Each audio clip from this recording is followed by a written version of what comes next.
रिया की हंसी हवा में गूंजती थी, जैसे किसी पक्षी की चहचहाहट।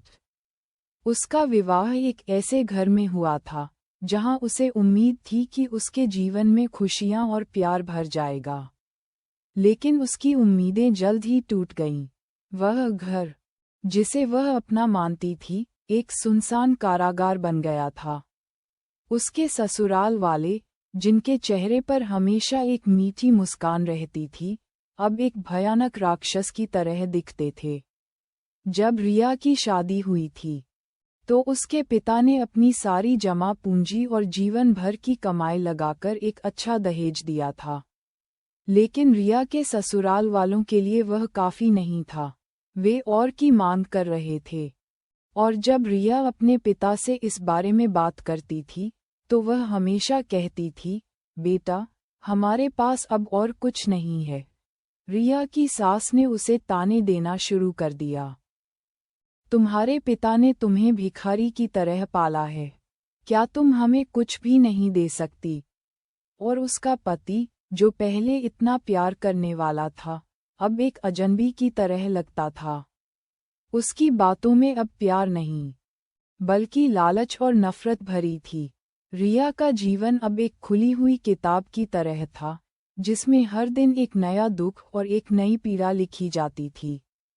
उसे भूखा रखा जाता था, मारा जाता था, और उसे हमेशा याद दिलाया जाता था कि वह एक बेकार बहू है, जिसने अपने परिवार को कम दहेज दिया है। एक दिन जब रिया के पिता और माता उससे मिलने आए, तो उन्होंने देखा कि रिया का चेहरा सूजा हुआ था और उसकी आंखों में डर था। रिया की मां ने रोते हुए पूछा, बेटा, ये सब क्या है? क्या तुम ठीक हो? रिया ने अपनी मां को देखा। उसकी आंखों में आंसू भर आए। उसने कहा, मां, मैं ठीक हूँ, लेकिन उसकी आवाज में एक दर्द था जो उसे भीतर से खा रहा था। रिया के ससुराल वालों ने रिया के माता पिता के सामने ही और पैसों की मांग की। रिया के पिता, जो अपनी बेटी को इस पीड़ा में देखकर दुखी थे, उनकी मांगों को पूरा करने में असमर्थ थे। उन्होंने कहा, मेरे पास अब और कुछ नहीं है। मैंने अपनी सारी संपत्ति अपनी बेटी की शादी में लगा दी है। उनके जाने के बाद रिया की सास ने कहा, तुम्हारे पिता ने हमें धोखा दिया है। अब हम तुम्हें एक पल भी इस घर में नहीं रहने देंगे। रात में रिया को उसके ससुराल वालों ने मिलकर मारा। उन्होंने उसे तब तक मारा जब तक कि उसकी सांसें रुक न गईं। उन्होंने उसके शरीर को एक कमरे में बंद कर दिया और सुबह उसे छत से लटका दिया, ताकि यह एक आत्महत्या लगे। पुलिस आए और रिया के माता पिता भी। जब उन्होंने अपनी बेटी का शव देखा, तो वे रोने लगे। रिया की मां ने रोते हुए कहा, यह आत्महत्या नहीं है, ये हत्या है।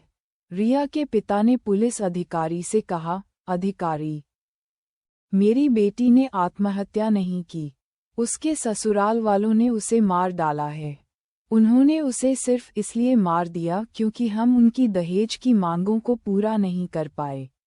पुलिस ने मामले की जांच शुरू की और जल्दी ही पता चला कि रिया को उसके ससुराल वालों ने मारा था। रिया की सास और ससुर को गिरफ्तार कर लिया गया, लेकिन उसका पति फरार हो गया। रिया के माता पिता ने न्याय के लिए सालों तक लड़ाई लड़ी। वे जानते थे कि उनकी बेटी अब वापस नहीं आ सकती, लेकिन वे चाहते थे कि रिया को न्याय मिले और उसके हत्यारों को सजा मिले। आखिरकार रिया के ससुराल वालों को सजा मिली, लेकिन रिया के माता पिता के लिए ये जीत बहुत कड़वी थी। उन्होंने अपनी बेटी को खो दिया था, और कोई भी न्याय उसे वापस नहीं ला सकता था। ये कहानी सिर्फ रिया की नहीं है, यह उन हजारों दुल्हनों की कहानी है जिन्हें दहेज के नाम पर मार दिया जाता है। यह एक ऐसी बीमारी है जो हमारे समाज को खा रही है, और जब तक हम इसे खत्म नहीं करेंगे, तब तक खून से रंगे रिश्ते बनते रहेंगे।